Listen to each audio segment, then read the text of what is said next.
Hello everybody! Good morning! This is me Pinay Girl and welcome back to my YouTube channel! Time check is already 9 a.m. here in USA. Anyway guys, may pasok na pala ako sa work around 10 a.m. no? Today is Friday, another day, another work. Saturday, Sunday ay may work pa rin tayo. So, ang off ko po ay Monday or Tuesday. Hindi kami magkapareho ni Habi kasi ang day off niya is weekend lang. Last time ay magkapareho kami ng day off kasi mag-day off ako ng Saturday, Sunday. Ngayon ay hindi na. So, nakakasad dahil nga hindi kami magkapareho. Pero, tinatry pa rin namin na magka-time kami together, no? Minsan yung husband ko ay hindi papasok ng Monday para pupunta kami sa mga lugar na gusto naming puntahan. Pero yung husband ko, minsan a-absent yan sa trabaho ng Monday or it's either Tuesday para sa akin. Kaya nga magkasama kami minsan mag-adventure dahil yun na lang talaga ang time namin together. Pero hindi naman yan a-absent kapag busy sila sa trabaho. A-absent lang siya kapag sa tingin niya ay hindi sila as in busy or slow sa kanyang trabaho. Kaya yun, pwede na po siyang mag-absent. Pero ngayon nasa work po yung husband ko at ako naman ay papunta na sa work since hindi tayo marunong mag-drive kaya magbabas si Pinay Girl.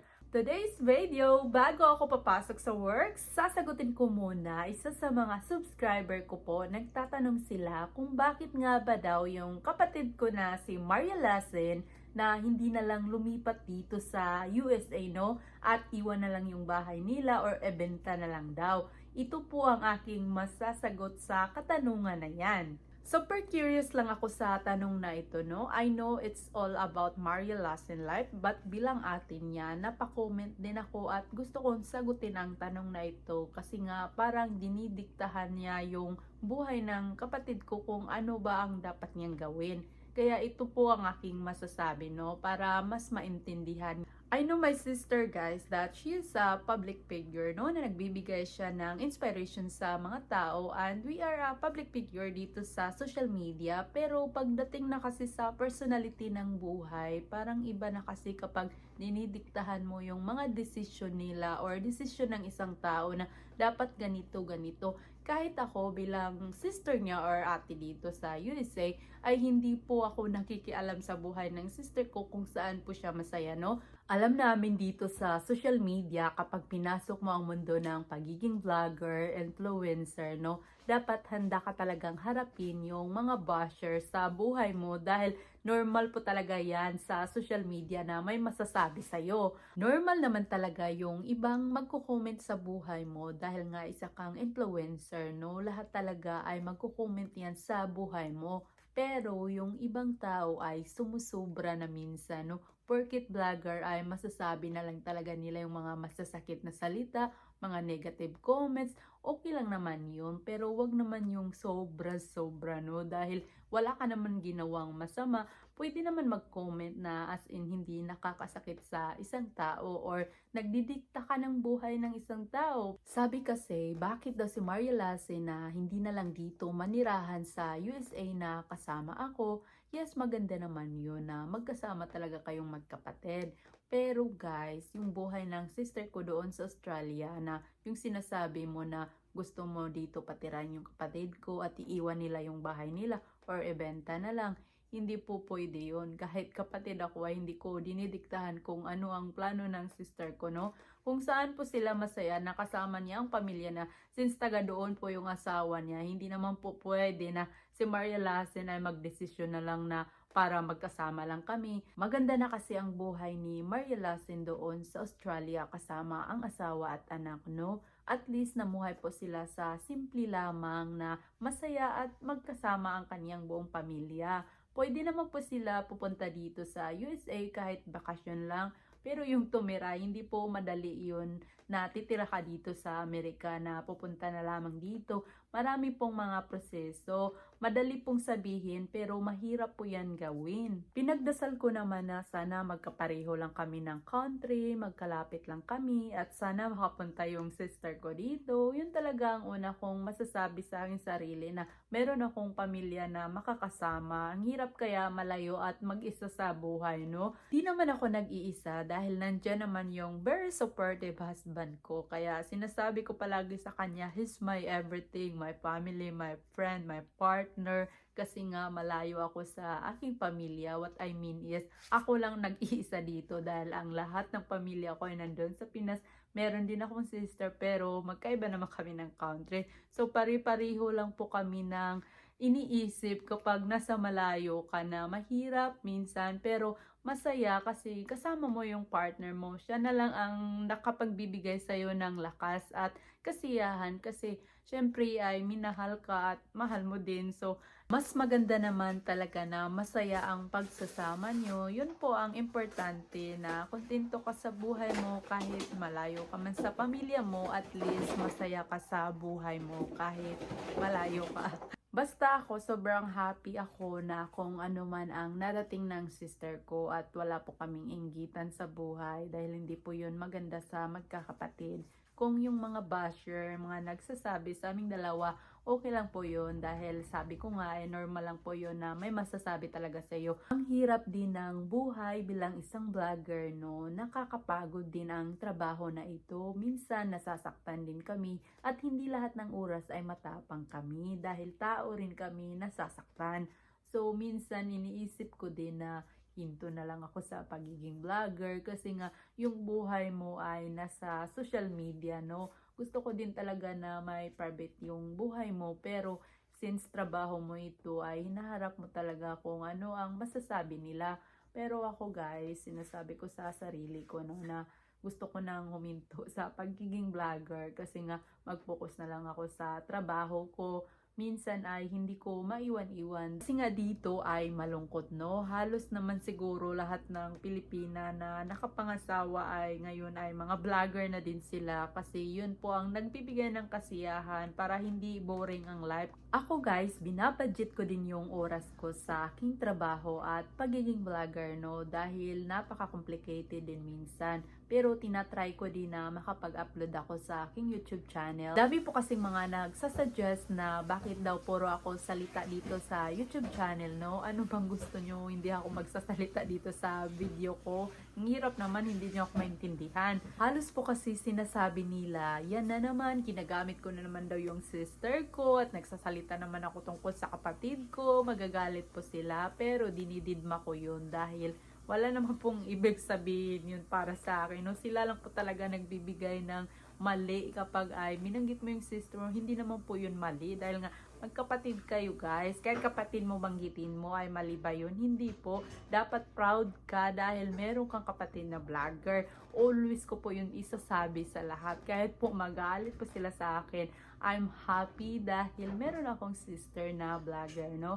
Kaya po ako nakilala kasi nga dahil sa sister ko guys. So always po ako grateful sa mga followers kahit magalit po sila sa akin, no?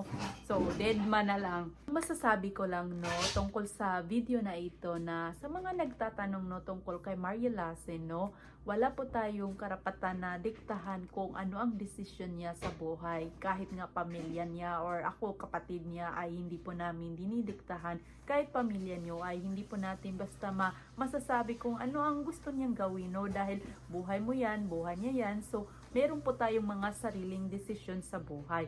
Kahit nga ako, no, yung husband ko ay taga dito. Kahit gusto ko man tumira sa Pilipinas, pero hindi ko po madidiktahan kung ano ang desisyon ng aking husband dahil gusto ko po talaga na desisyon niya na kagustuhan niyang gawin. Hindi po na pipilitin ko, ay titira tayo sa sa Pilipinas at hindi na tayo dito titira. No, hindi naman po pwede yun. Irerespeto mo pa rin ang desisyon ng partner mo at pamilya mo kung saan sila masaya. Katulad ng sister ko, nandun sila sa Australia dahil doon po ang asawa niya. Siyempre doon po talaga sila titira. Hindi naman pwede yung suggestion mo na dito na lang sila lilipat sa Amerika.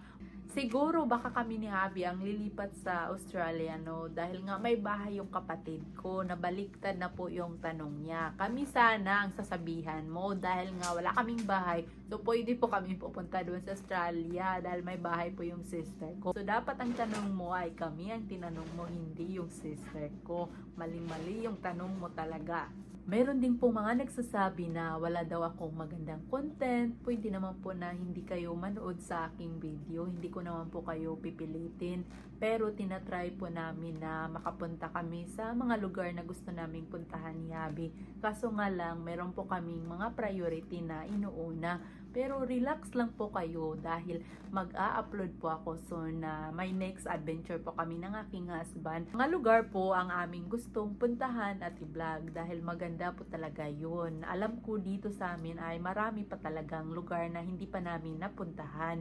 Meron pa din kaming mga plano na pupunta kami sa lugar na maganda talagang i-vlog, mga tourist attraction, no? Kaso nga lang ay hindi po namin ma-priority dahil nga sa aming trabaho, complicated. Hindi po kasi ako full-time vlogger na nakatutok lagi sa social media or dito sa YouTube channel, no? Hindi po kasi ako pwede na mag full-time vlogger kasi nga may trabaho din ako. Yun po ang unang priority ko talaga dito. Siguro kung darating ang panahon na mag full-time vlogger na ako, so araw-araw na talaga ako dito sa YouTube channel, no? Hindi din naman kasi madali ang pagbablog, no? Mahirap po, marami pa pong gagawin, magbi-video ka pa, mag-i-edit ka pa, nakakapagod po. Ako nga may trabaho, minsan ay ayoko na mag-video, mag-edit, kasi nga pagod na nga ako sa trabaho, pero binibigyan ko pa rin ng oras para sa aking mga subscribers, followers, at hindi naman pwede na hindi na ako active dahil nga pagod na ako sa work. Dito kasi sa YouTube channel, ang nakakapagod, kailangan mo mag-upload ng mahaba-haba yung video. Hindi po pwede 1 minutes or 2 minutes lang. Pwede naman pong gawin mo yan doon sa Facebook page. Kaya nga sa Pinay Girl page ko ay lagi pa ako nandun dahil pwede lang po ako pasayaw-sayaw lang at hindi po mahaba. Kaya dito sa YouTube channel, sobrang haba ang kailangan talaga. Pero tinatry ko talagang mag-video ng mahaba-haba. Minsan sinasabi nila, Pinay Girl, bakit wala kang upload sa YouTube channel mo? Mag-upload ka na, madali pong sabihin, pero mahirap pa pong gawin. Kasi nga, kailangan mo pa ng content, kailangan mo pang pumunta sa lugar na kailangan mong i-vlog. Kasi kung wala pa akong mapupuntahan, wala pa akong makontent. Kaya kapag nandito po ako sa bahay lang, ay ito po ang magagawa ko, ay magko-content po ako sa aking sarili, sa sister ko. Kung may magtatanong po sila ay sasagutin ko po. Bago natin tapusin ang video na ito, huwag kalimutan mag-subscribe and like kay Pinay Girl, no? At salamat sa pakikinig at panonood sa video na ito, guys, regarding kay Maria Lasin sa isang tanong na kung bakit na ayaw nilang lumipat dito sa USA ay hindi naman po talaga yon madali. Pero kung gusto talaga ng sister ko, nasa kanila po yun. Pero imposible po yun na mangyayari at wag na lang natin didiktahan ang buhay ng isang tao na masaya na, no? Kaya yun po ang aking masasabi sa lahat ng followers, subscribers sa aming dalawa ni Maria Lasin, no? Again, guys, hindi po talaga lilipat yung sister ko dito sa Amerika para dito sila titira, is a big no po. Kasi nga, meron na silang bahay sa Australia at namuhay na po sila ng masaya. I think that's all for today, guys. Thank you for watching me. This is Pinay Girl. Thank you, guys. See you next time.